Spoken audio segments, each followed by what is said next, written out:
Bapak-bapak, ibu-ibu, mas-mas, mbak-mbak, masih ada ya? Mas dan mbak masih ada ya?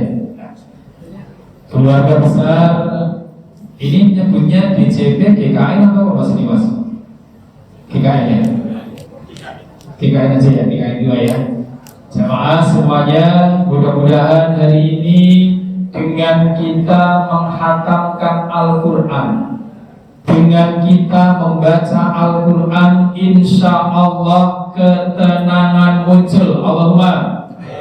Siapa yang kira-kira kalau hidupnya jauh dari ketenangan ada?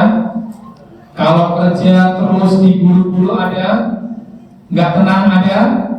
Maka kata Rasulullah, wa majtama'a qaumun min baiti aw buyutillah yatluna kitaballah wa yatadarasuna bainahum. Saat kemudian panjenengan semua berkumpul di sebuah rumah Allah atau rumah yang lain yang di dalamnya dibacakan ayat-ayat Allah. Ya, alhamdulillah tadi sudah khataman ya. Sudah khatam berapa kali Pak? 10 kali. Alhamdulillah ya. Dibacakan ayat-ayat Allah dan saling mengajarkan. Ada ustadznya, ada jamaahnya. Selain Allah berikan kepada kita 4 keistimewaan. Apa yang pertama? Nazzal alaihimus sakinah, ditenangkan hatinya. Kalau saya tanya mas, kira-kira tenang mana hatinya di masjid dengan di meja kantor? Di masjid ya, di masjid ya, di masjid baca tenang hatinya Pak ya. Sekarang begitu banyak orang tidak tenang hidupnya, tidak tenang kemudian kehidupannya, karena mungkin pola makan, pola hidup, pola istirahat, pola kerja, pola pikir, dan juga mungkin KN pola. KN pola banyak nih mas ya. Itu nggak tenang hatinya. Maka sangat ironis sekali manakala seorang muslim yang kemudian hari-harinya kemudian lepas tidak pernah kemudian membaca Al-Quran. Halo. Halo. Hai. Halo. Gimana istiqomah baca Qurannya? Insyaallah. Ya. Waktu kecil kita bisa pegang Quran, bawa ke musola, ke masjid, kita mendengar suara yang nyaring. Namun manakala remaja, Quran sudah mulai berganti dengan handphone, dengan WhatsAppan, internetan, Twitteran, YouTubean dan lain sebagainya. Begitu bekerja, Quran kalah dengan tumpukan kertas, tumpukan kemudian berkas di meja kita. Begitu menikah, Quran hanya dijadikan sebagai mas kawin. Begitu qabil tuh Quran, kemudian taruh di almari, saya bertemu Quran kita. Sehingga pernah Rasulullah, ya Rabbi inna qaum takhadu hadzal Qur'ana mahjura. Ya Allah, ternyata umatku jadikan Al-Quran terasing dalam kehidupannya. Nah, lebih lain dari kira-kira sehari semalam Pak, Mbak, lebih banyak mana mata kita untuk baca Quran atau baca WhatsApp? Aduh. Lebih sering mana mata kita baca Quran atau baca kemudian sesuatu yang lain? Lebih banyak mana telinga kita mendengar Al-Quran atau mendengar yang lain? Lebih banyak mana hati kita ingat Allah atau ingat yang lain? Inilah kata Allah segera untuk mengingatkan, walaqad darabna li jahannama katsiran minal jinni wal ins. Telah aku jadikan bahan bakar neraka jahanam kebanyakan dari bangsa jin dan manusia. Mas mau nggak jadi bahan bakar neraka jahanam? Kurang belum ya sih. Jangan kena neraka ya, ada kena korek jelas rasanya supaya bos panasnya luar biasa. Ini Allah ciptakan neraka loh Pak, dari bangsa jin dan manusia. Kita yang jadi bahan bakarnya. Tapi siapa mereka? lahum qulubun la yafqahuna biha wa lahum a'yunun la yubsiruna biha wa lahum adanun la yasma'una biha. Mereka punya hati, mereka punya telinga, mereka punya mata, tapi hati, mata, telinganya tidak pernah dipakai untuk mengingat Allah. Ulaika kal an'am, mereka seperti binatang ternak, balhum Allah, bahkan lebih hina daripada itu. Namun bilahimin dari maka hari ini kawan-kawan semuanya, kita dalam rangka untuk kembali mendekatkan pada Al-Quran. Sekarang begitu banyak kasus-kasus yang kemudian di luar nalar kita. Benar Pak? Banyak nggak kasus itu? Kasus yang terjadi, tindak asusila misalkan, kekerasan dalam rumah tangga, korupsi, nepotisme, dan lain sebagainya. Ini jadi satu muaranya adalah semakin jauh dari nilai-nilai Al-Quran. Kalau Al-Quran ada dalam hati kita, dimanapun kita bekerja, dimanapun kita tinggal, apapun profesi kita, tidak mungkin kita kemudian terjerumus dalam limbah dosa dan kemaksiatan kalau Al-Quran dalam hati kita. Namun terkadang jangankan dalam hati, terkadang dalam mulut pun kita sudah tidak jarang untuk membacanya. Ini yang jadi masalah. Bahkan kata Rasulullah, tidak perlu belajar betul ini, cukup membaca saja itu sebuah amalan yang biasa, Mas. Jenengan membaca Al-Quran saja tanpa tanpa mengerti arti dan maknanya, itu dicatat pahala oleh Allah.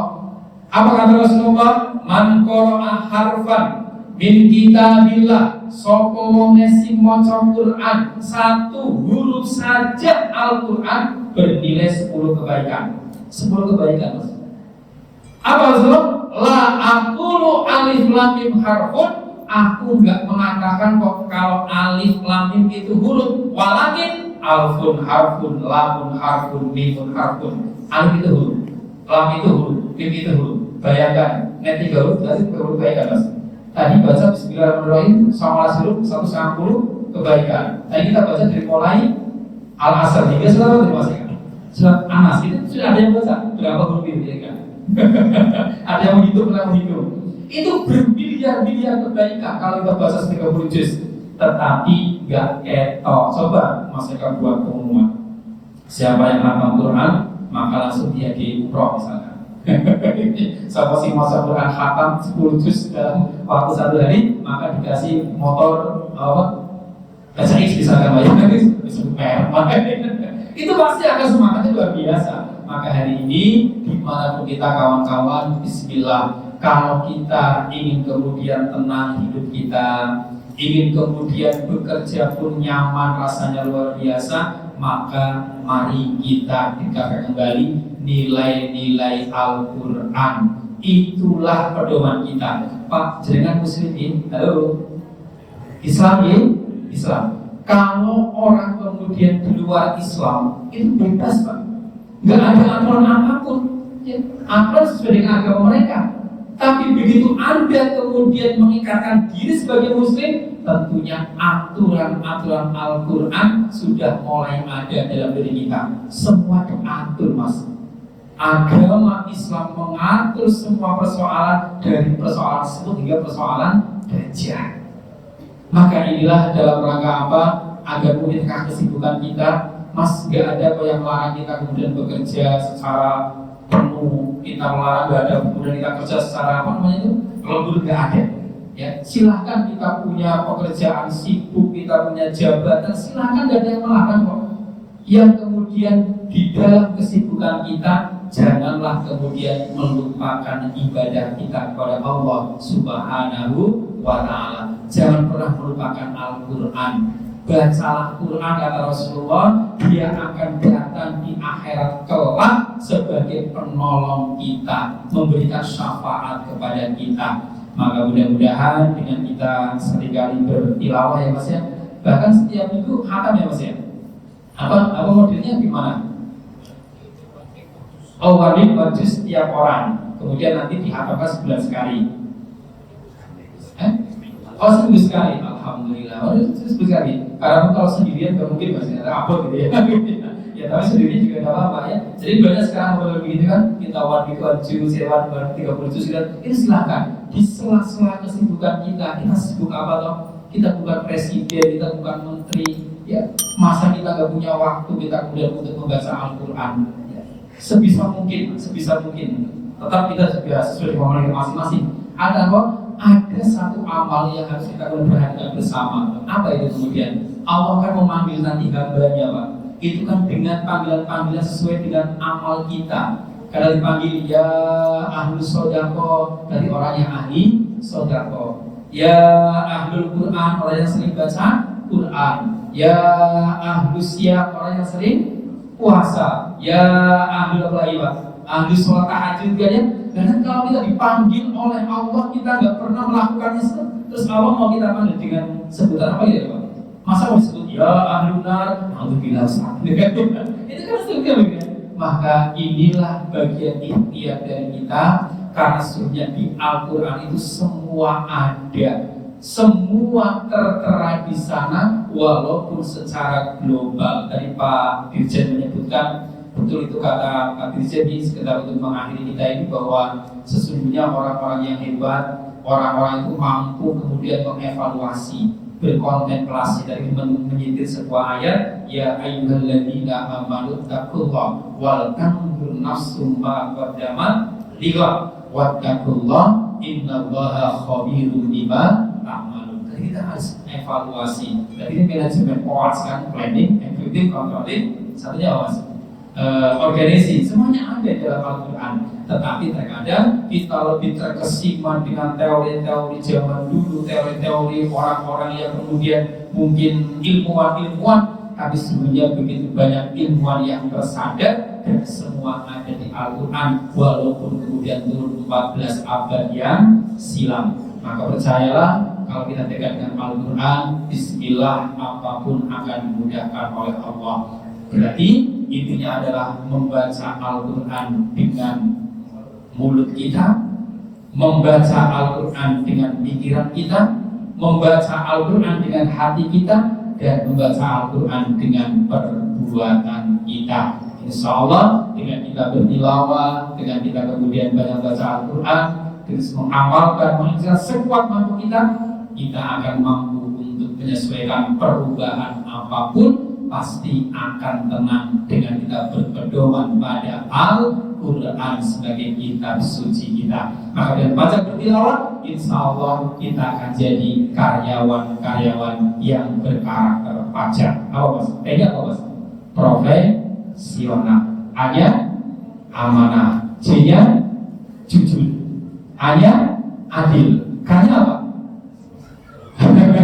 Kompeten. Ya, insya Allah. Mari bersama mudah-mudahan Allah Subhanahu Wa Taala menjaga kita semuanya dalam tilawah ini tidak sekedar kemudian rutinitas, tidak sekedar kemudian acara, tetapi juga mampu kemudian kita implementasikan dalam kehidupan kita. Amin. Allahumma amin ya rabbal alamin. Penutup dari tausiah pada siang hari ini, saya ingat dengan sebuah hadis ini tepat karena ini masuk bulan Muharram ini. Besok kita sudah masuk bulan Muharram ini, bahwa sesungguhnya setiap kali ganti bulan, ganti tahun, berarti semakin berkurang usia kita, semakin berkurang umur kita, dan juga semakin dekat dengan akhir usia kita. Kata Rasulullah, la tazulu qaddama abdin fil yaumil qiyamah hatta yus'alu an arba'i shaum. Nanti gak akan bergerak kedua tapak kita. Telapak itu terkata ada nanti di akhir kelak pada masa, sampai kita ditanya dengan 4 pertanyaan. Apa ya Rasulullah? Tentang umurmu kau habiskan untuk apa? Yang kedua, tentang ilmu kau amalkan apa tidak? Yang ketiga, tentang masa mudamu, atau juga tentang anggota badanmu kau gunakan untuk apa? Dan yang terakhir adalah tentang hartamu, penghasilanmu, gajimu, kau dapat dari mana dan kau belanjakan kemana. Semoga Allah Subhanahu Wa Taala memberikan kita keselamatan, kesehatan, kemudahan, istiqomah dalam membaca Al-Quran, membaca Al-Quran, mengimplementasikan nilai-nilai Al-Quran dalam kehidupan kita. Amin, amin ya robbal alamin. Matur nuwun atas segala perhatiannya. Mohon maaf apabila tidak kurang berkenan, dan akhirnya kesepian tanpa kekasih. Cukup sekian dan terima kasih. Kesepian tanpa yang tersayang di hati. Cukup sekian, terima kasih yang sudah menanti. Kucuk papat makan sedanten kawas menawi lepas yul pangapunten. Wabillahi taufiq wal hidayah. Wassalamualaikum warahmatullahi wabarakatuh.